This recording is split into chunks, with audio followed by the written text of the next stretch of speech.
I'm going to read Ephesians chapter 4, picking up in the 11th verse and moving through verse 16. This is the typical passage that's read at an ordination service.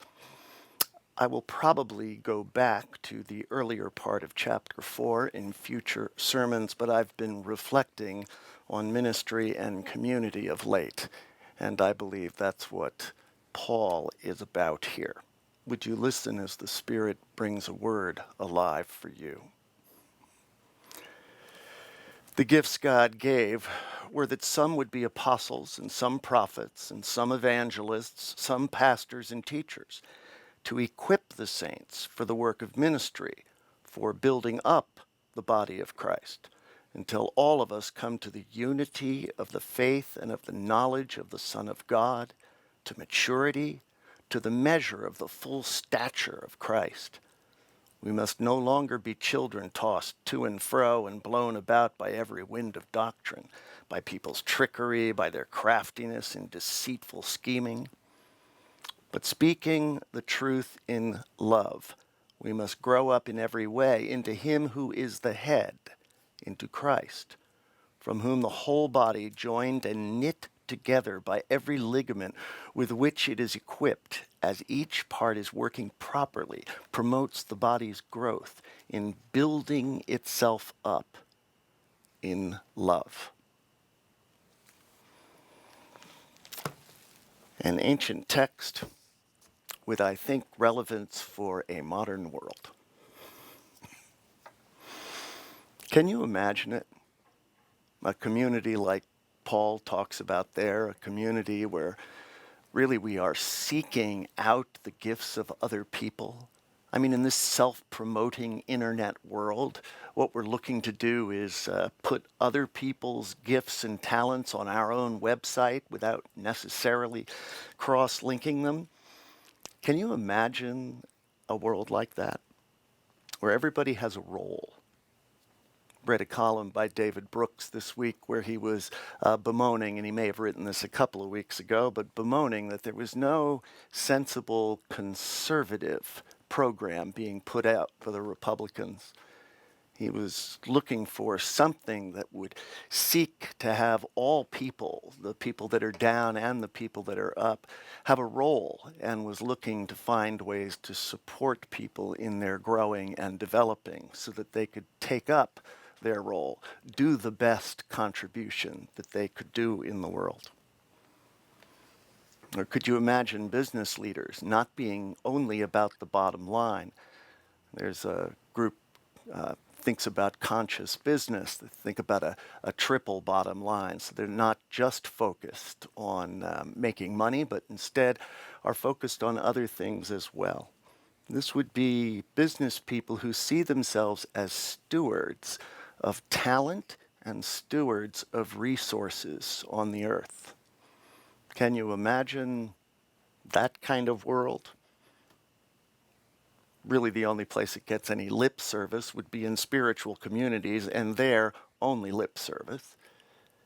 There's a sense in which this utopian community, this utopian dream, is a seductive, erotic vision.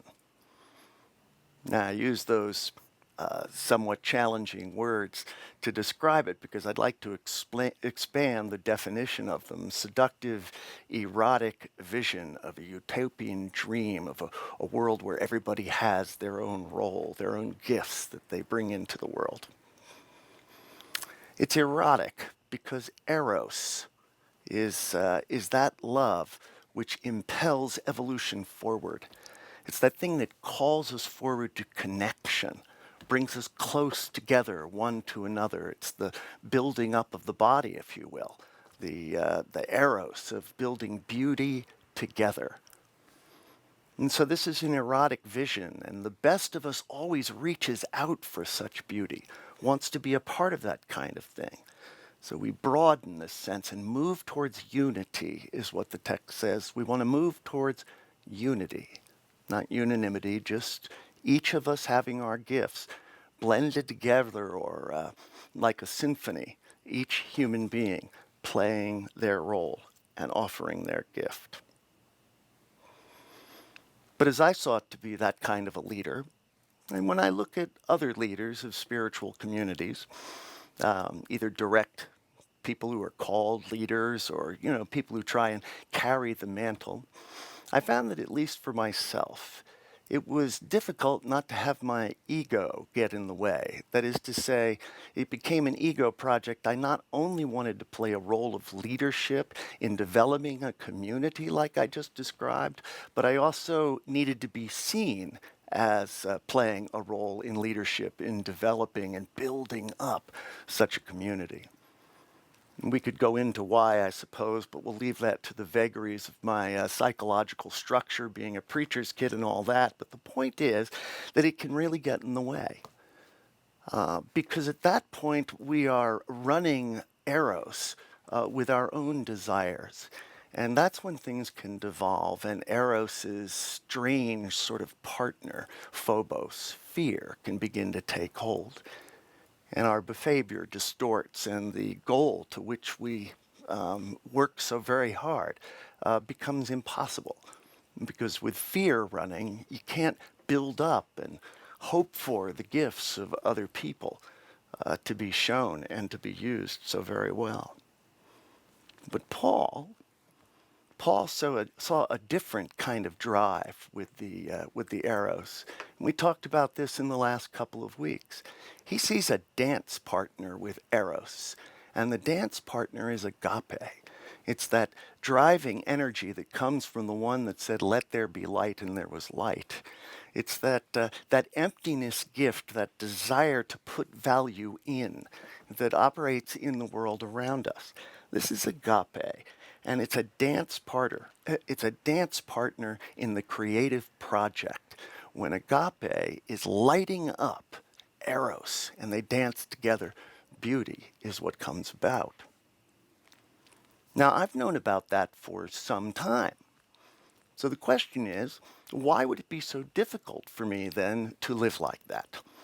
All right? I think most of us know how to be good or have some sense of what it is we're looking for. We can be self-reflective enough to recognize that we need to step away from the ego project and into the self-giving of the sense of agape that would cause us to create.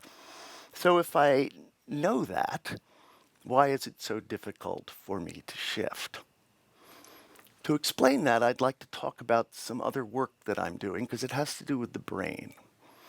I'm developing a pain coaching program. As it happens, I suffer from persistent pain, which is a little different than even really than chronic pain because it's a disease of the brain where the neurons have become so programmed to pain that they keep firing off without regard to what hurts somewhere else in the body or what's causing the signal to go. And that's how our brains operate. They operate with rules of what we call neuroplasticity. So our neurons, our nerve cells, have spaces in between them called synapses. Chemicals go across, and as those are fired, they wire together. They become prepared, I guess, for the next signal of the same kind to come along, and we develop what's called neural pathways. You may have heard of those.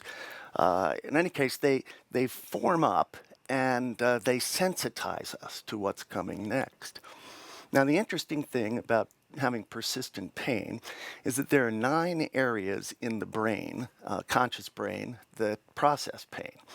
And about 5 to 7% of each of those areas in a normal brain are wired up, have neural pathways that are dedicated to processing pain. But in somebody that has persistent pain, that number gets to 25%. 25% of each of those 9 areas dedicated to processing pain, neural pathways built. So your brain becomes oversensitized. Now, the only thing you can do at that moment, and it is possible to do, is to work hard to repurpose your brain. So instead of processing pain, you find other things to do with those 9 areas of the brain that process pain. Some of the areas that process pain also process strong scent.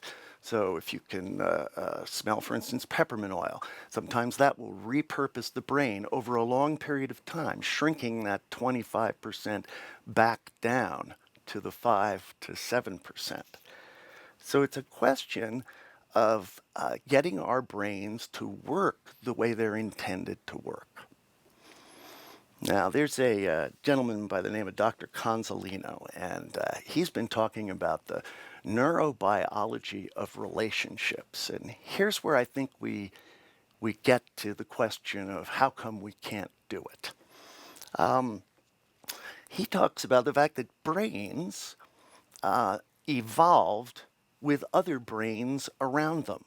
So it's not like single brains evolved. Instead, brains were evolving in each of the individuals and our ancestors, and they all evolved together, built up social communication. So he talks about social synapses.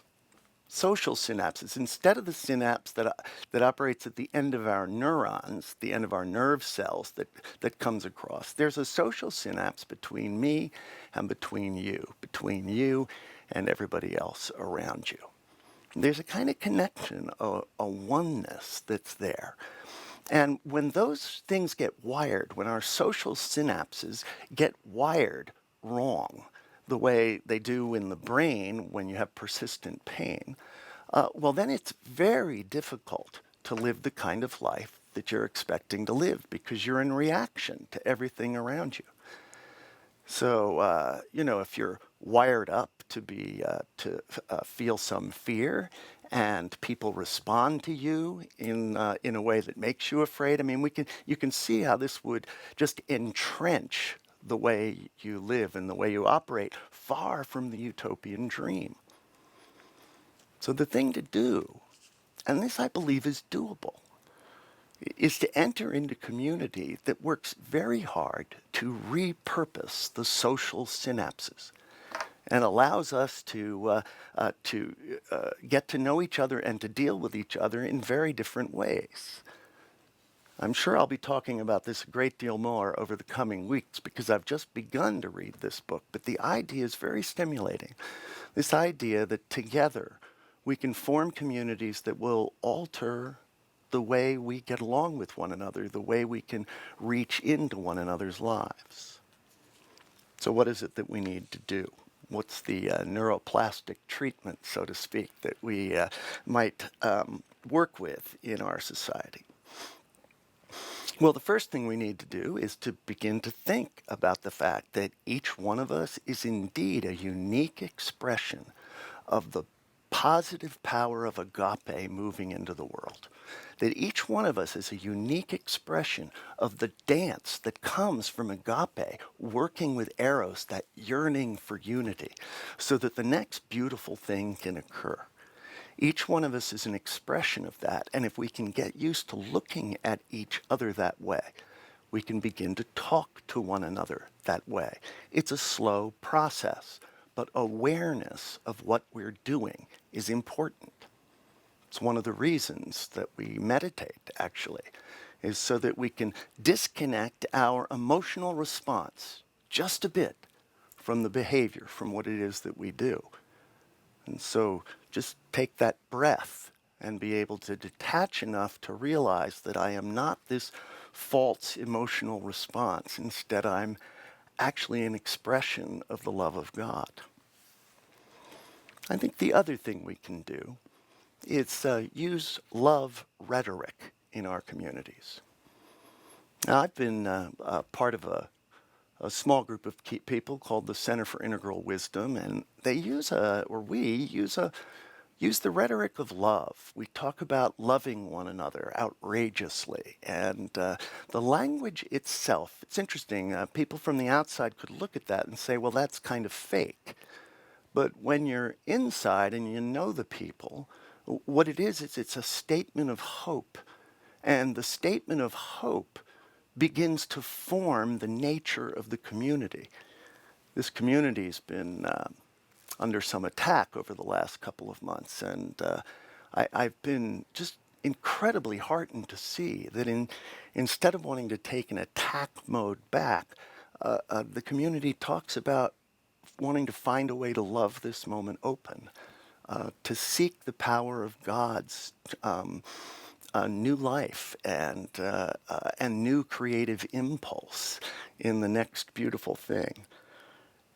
It's encouraging to see a community that starts to get formed around the rhetoric that it uses. We also have this sense, in that group anyway, that love is clear enough. And if the love is clear enough between us, then we can begin to challenge one another.